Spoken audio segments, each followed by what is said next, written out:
Good morning, good morning, good morning, guys. It is Sunday morning here with me, Leon Street, and we're back with another great topic for you.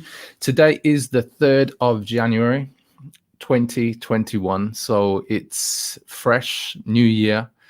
And I guess for a lot of people, especially you business owners, everybody who listens to the live streams and listens back on the podcast, that a big thing for you guys will be how to stick to your 2021 goals. You know, everybody's probably made some type of New Year's resolutions, but more importantly, for business owners, you probably set some goals, but how do you ensure that you stick to them? Make sure that you keep on track, because once the enthusiasm of New Year's Eve and the first few days starts to wear off, it's time to get to work. And it's one of those things where you have to maintain your approach and your discipline to your goals in order to make them happen. So fortunately for you, I've got some great ideas, some great steps you can take to make sure that you stick to your goals for 2021. As ever, guys, if you're watching me on Facebook, I appreciate you. But please do subscribe to the YouTube channel. Just go to leonstreet.com/YouTube to be redirected to my YouTube channel, where you can click on the subscribe button and the notification bell to check out upcoming videos and all of my past videos. So remember, if you need help with growing your business in 2021, just book yourself in for a strategy call. Just go to leonstreet.com/one-to-one. But today, as I said, I've got some great steps. I'm looking forward to helping you really understand what you can do to stick to your goals. And especially if you're the kind of person that perhaps you haven't quite hit goals in the past, or you perhaps haven't achieved the things that you wanted to achieve, but this year's different. 2021 is a new year where you are going to hit your goals. And I've got the steps that you can take, and I'm going to kick those off. I've got about 8 steps to go through. What I'd love to know, as I'm going through these steps, which ones jump out to you? Which ones are the ones that you think, yep, I can implement that? Or, what steps or tips do you guys have? Just drop it in a comment below. Let me know your number one tip, your number one strategy for achieving your goals or sticking to your goals. And that's what I'm talking about today. So if you're listening back to this on the podcast, I do have some visuals on screen, but I will be explaining everything as I go through. So first of all, guys, remember to introduce yourself on a comment either below this video on Facebook or YouTube. So the first step is how to stick to your goals, your weekly schedule. Now, if you've set your goals, I'm making the assumption that you've set your goals. And this is, for most of everybody watching right now, you've probably set either goals or New Year's resolutions. And the key thing is, how can you ensure that, you're going to achieve them? Well, the first thing to look at is, what is your weekly schedule? Yeah. Now, your weekly schedule is what have you committed to in terms of how you're going to adjust your current life and business to achieve the goals that you set. And I see this quite often as one of the key areas that a lot of business owners fall foul of.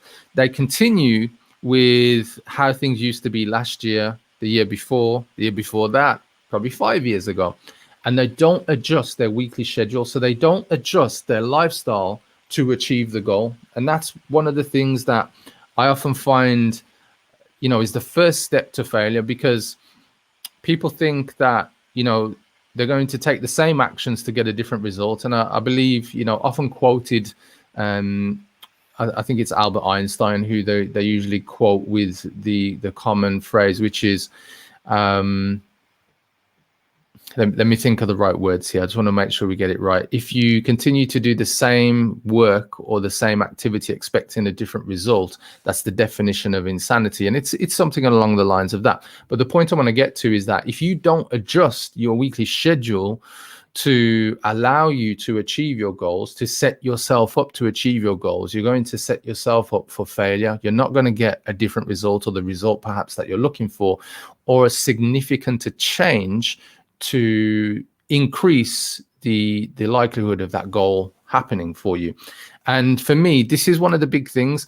If you're really determined and focused on achieving your goals in 2021, adjust your weekly schedule to match the activity and the work that you're going to need to do to achieve that goal. That's the first step.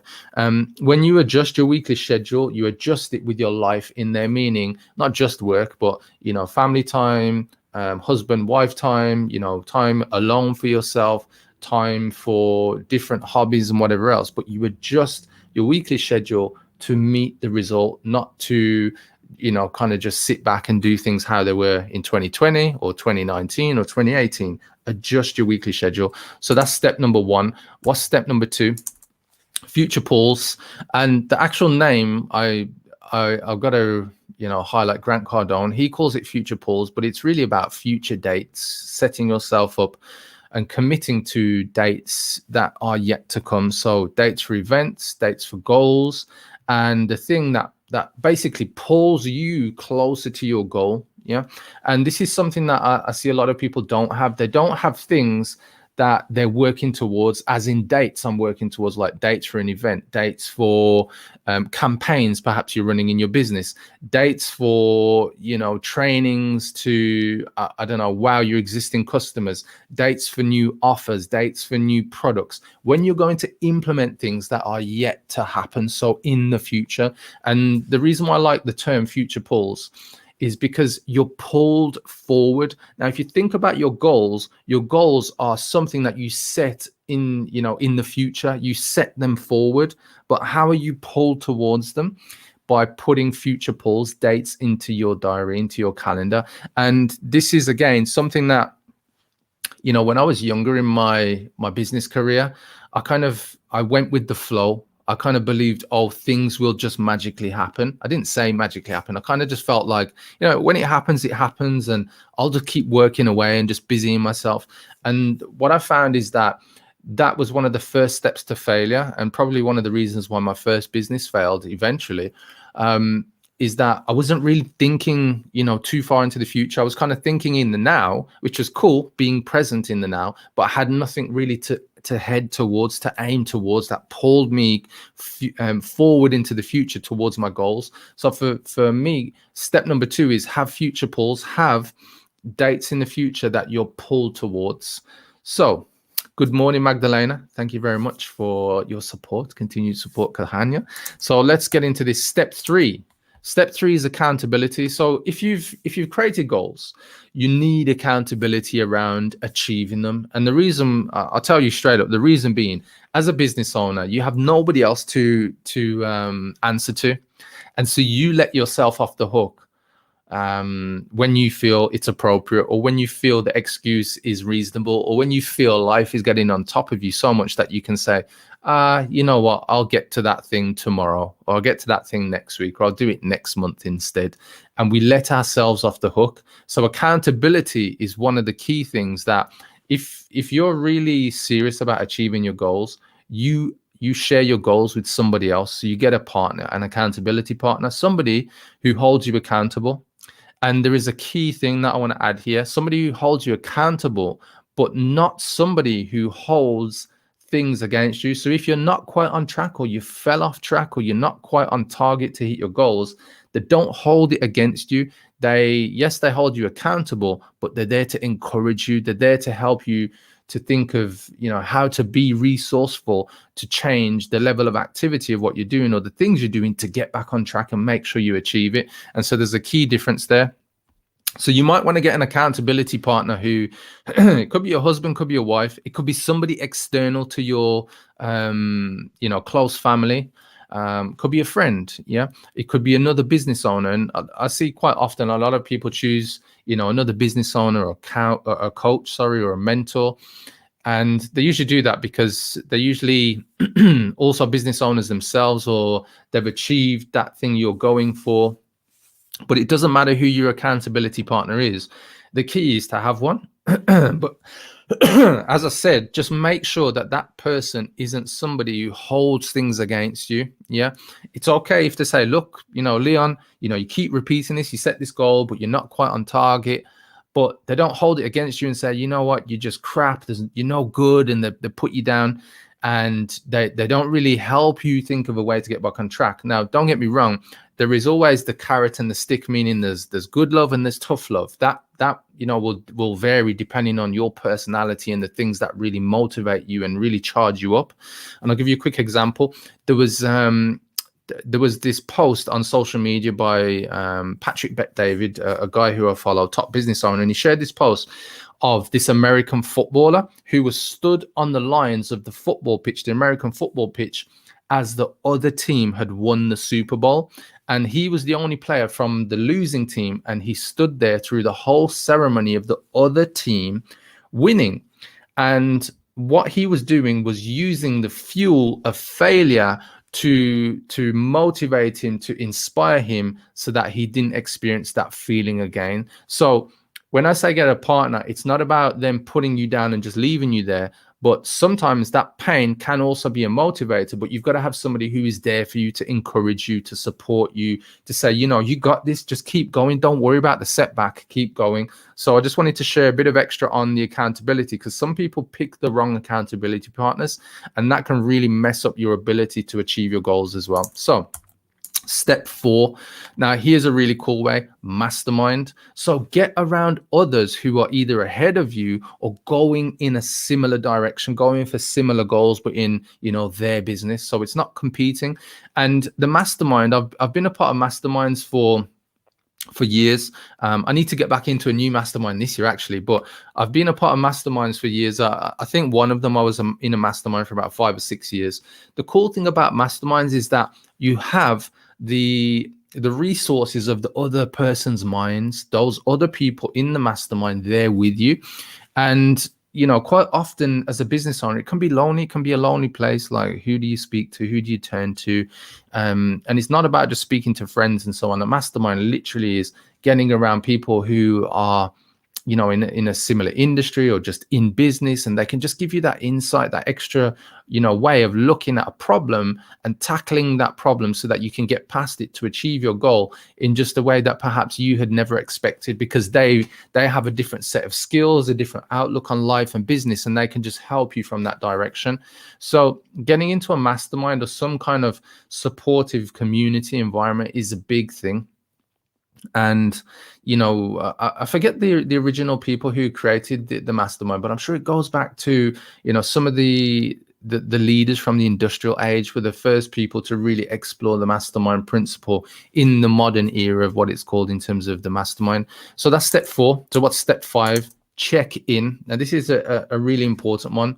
Is the goal or the goals that you're going for still aligned with your vision? I've been here before. Set goals, you know, beginning of the year or leading up to the end of the previous year. But what you've got to do is make sure that along your journey, as you're going for your goals, just make sure the goal is still aligned, still relevant, because sometimes you can set a goal. But what I want to get to is that when you set goals, don't be rigid in your approach to achieving your overall vision, because that's far greater. You may need to adapt the goals. So check in and just make sure that your goals are still aligned, that they are leading you to where you want to be overall with your vision for your life and vision for your business. And I see this often where people, they're following goals that actually they're not aligned with anymore. Their business has either changed model, different things have happened in the marketplace, and they're still heading for this goal out of probably habit or out of tradition. And what you've got to do is just check in, make sure it's still aligned, guys. So what is step 6? Right, step 6 is a really cool one. So look at the results. Look at the results that you're going for along the way. So track your progress, the incremental progress you use as your fuel. Now, let me explain. I want to dig into something important here, something that I shared before on another live stream, which comes from David Brailsford, who was the sports director of the British cycling team, I believe, for 10 years, from 2007 to 2017. The British cycling team that pretty much won every sporting event, all the medals, gold medals, world records, like in a 10-year period, far greater than was ever done before. And what he implemented with the team was this: when you increase the activity and the actions of what you do leading towards your goals over the course of a year by 1% every day, you actually increase the percentage and the likelihood of you creating bigger results and better results. And the incremental progress of just, you know, improving things by 1% actually totals 37.78% over the course of a year. So if you think about this, if you increased everything about your business, that you could incrementally 1% every day over the course of the year, you should have increased your revenue, your profitability, customer impact, your community size, everything that you do in your business by at least 37.78%. Now, I know a lot of business owners out there, if they could get that increase, they would bite my arm off for it.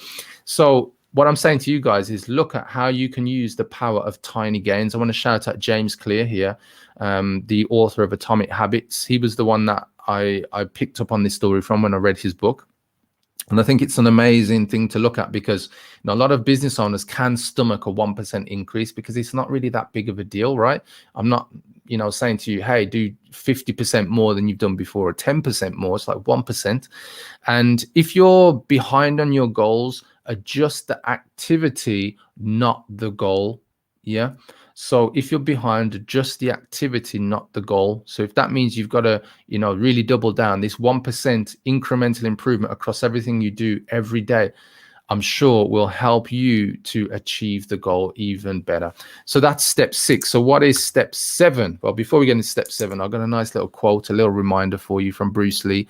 A goal is not always meant to be reached. It often serves simply as something to aim at.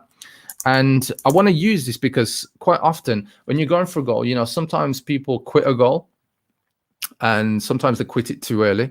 And sometimes they quit it because the result's not, or it doesn't look like the result's going to be achieved. So they quit it altogether. But in going for the goal, whether you achieve it, not quite achieve it, whether you really fall short, the key is that sometimes the goal wasn't meant for you to be successful. And what I interpret in terms of what Bruce Lee's quote says here, a goal is not always meant to be reached. It often serves simply as something to aim at, is that you've got to have something to aim at. That's the key. If you are aimless, if you do not have a direction of where you're going, then quite often you see a lot of business owners who fail in business, whose businesses close, whose businesses stay stagnant for years. They never go above a certain level. They hit a glass ceiling. And for me, having a target is critical to your business success. And if you look at the percentages, the people who set goals and have targets of where they want to take their business and their life, they're the ones who usually win in business and win big. So, for me, take that quote from Bruce Lee, have something to aim at. Step 7, this is a big one. And I've saved these towards the end just so everybody absorbs it. Write your goals down. Why is it important to write your goals down? First of all, writing down connects your physical body to your mind. Just the action of moving your arm, writing them down, moving your hand as you write. And it puts your body and your mind in synchronization. Now, here's another interesting statistic. This is from the British Journal of Health Psychology. And what they found is that from the people who wrote down their goals around exercise and the people who wrote down their goals around health and care, were 91% more likely to do the thing and achieve the thing that they wrote down. Let me say that again. The British Journal of Health Psychology did this survey and they tested and found that for the people that wrote down their goals, what they intended to achieve and do, the activity around that were 91% more likely to do the thing, achieve the thing that they set out. So write your goals down. Yeah, here is the proof, guys. And see, the thing is, what they tested in this group was with the other people, they showed motivational quotes or not motivational videos or speeches, or just they gave them motivational input. And they were less likely to achieve the goals or do the activities that they said they were going to do compared to those who wrote their goals down. And for me, this is a big thing. So there is importance of writing your goals down daily. Yeah. So if you're wondering, how often do I write them down daily? And your goals, when you're writing your goals down, it should take you about 10 minutes maximum. Yeah. I'm not talking about when you set your goals. When you set your goals, it may take you a bit longer because you're planning for the year. You're planning potentially something pretty big that aligns with your vision. But when you write down the actual goals, on your daily activity, your habitual activity, it should take you about 10 minutes. Yeah. Right. What is step 8? of how to stick to your goals. Visualize. So use visualization, affirmations, and meditation to program your mind to achieve your goals. You see, a lot of the time people go after goals, but they've got a lot of baggage. They've got a lot of things going on. They've got, could be husband, wife, could be home commitments, bills, business commitments, could be children, taking your children to different activities, your children at home, especially in lockdown right now. There's a lot of distractions, a lot of other things that you are perhaps already committed to. And the more that you visualize, the more that you meditate, the more that you have affirmations, you're programming your mind to achieve, success. And there's a lot of different surveys, a lot of different research into programming your mind for success compared to people who don't, who go off old habits, old routines. And it's proven, there is countless amounts of science behind this, that the more that you visualize and the more that you get involved in activity that programs your mind constantly. It's like going to the gym. If you go to the gym, like say 2-3 times a week, even, more, what you're actually doing is you're programming yourself by the constant commitment to going to the gym so that your muscles respond to this program. Because the program is, I go to the gym, you do a routine, and what you're doing is the compound effect of you doing that continuously is what builds the muscle.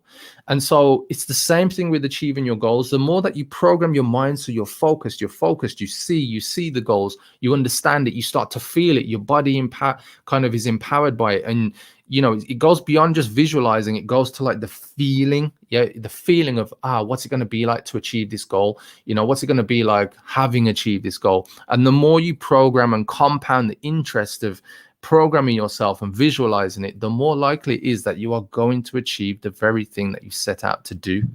And, for me, this is a real powerful step in achieving your goals.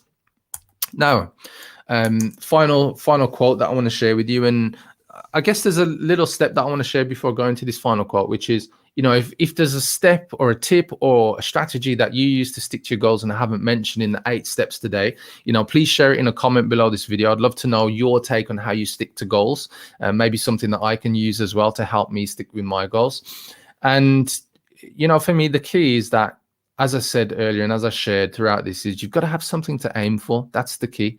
So let me share this quote from Michelangelo, famous artist. The great danger for most of us lies not in setting our aim too high and falling short, but in setting our aim too low and achieving our mark. Now, this is a really important quote that I wanted to share with you. Maybe you've had some knocks, maybe you've had some setbacks, maybe your business failed last year in 2020, maybe you had to adapt your business model and it still didn't quite work out, or something just didn't quite go well. And perhaps because of that, you're now setting your goals lower. You may be setting realistic goals. You may be setting, safe goals. And what I would say to you is that you've got to aim high. You've got to ask more of yourself. You've got to demand more of yourself. And the reason why I say that is because you can do more. You can achieve more. And there's a lot of us out there who, we set the mark low because we're waiting for the answer. We're waiting for the silver bullet. We're waiting for some type of magic, something that, when we see it and when we see, we can believe it. And therefore, when we believe it, we can then actually set the goal. Well, the reality is that you just got to set the goal and not worry about how it's going to be achieved, but you use all of the 8 steps I've shared with you today to make sure it's achieved, to push, to keep going. I've seen the quote and heard the quote many times when they say, well, if you shoot for the moon, if you fall short, you'll at least land amongst the stars. And it's another great saying that kind of mimics the quote that I've just shared with you. And I'll just share it one more time from Michelangelo. The great danger for most of us lies not in setting our aim too high and falling short, but in setting our aim too low and achieving our mark. Achieving the low mark. So I just want to leave you with this, guys. Set your goals high, because you're more than worthy to achieve whatever it is you set out in 2021. There's a lot of opportunity there for business owners to go to the right level. And the right level is usually that next level, but the right one for you. And I want you to win. I want you to succeed. And hopefully this live this morning, as you listen to it, as you take it in, for those of you listening back on the podcast, it will give you some food for thought, so that you can understand that it is possible for you, because everything is possible so long as you put in the work and you focus on that. So if you do want help in growing your business in 2021 and you want to encapsulate all of the things that I mentioned in the 8 steps, I do have programs that will allow you to be amongst other business owners going for similar goals, going for similar things, so that if you want to be around the right type of community, the right type of mastermind, have the accountability with me as your coach, then it's very simple, guys. Book yourself in for a strategy call to have a chat about the programs that I run. Just go to www.leonstreet.com/one-to-one. If you're an existing business owner, you're the kind of person that I love to work with. And if you're a brand new business owner, or you've changed business, you've pivoted out of 2020 into 2021, but you've got experience, you're also somebody I'd love to have a chat with. So book yourself in for a talk, and we'll break it down over a 30-minute strategy call, and I'll explain how you can take your business to the next level with the right strategy around what you need to implement for success in 2021. Just go to www.leonstreet.com/one-to-one. Let's have a chat. So then, guys, that's it. That's a wrap for me today. Remember, if you've enjoyed the content, subscribe to my YouTube channel. Just go to leonstreet.com/YouTube, and that will redirect you to my YouTube channel, where you can subscribe, see all my videos, see my upcoming videos, click on the notification bell to be notified of all my upcoming scheduled videos. And I just want to say on this note, guys, it's Sunday morning. You are now ready. You're ready to stick to your goals in 2021. If you've jumped in late, just remember, circle back and rewind to the beginning of this video. It's on Facebook, it's on YouTube, and check out all the key points, and let me know which one of the steps resonated with you the most, which one you're going to implement to make sure you stick to your goals. And if you've got your own special tip or way of sticking to your goals that I haven't mentioned in my 8 steps, please share yours in a comment below. So other than that, guys, enjoy the rest of your Sunday. I hope this has set you up for your first week in 2021 to make it a success. And I'll catch you on the next live stream, Wednesday, 8:30 p.m. UK time. Bye-bye.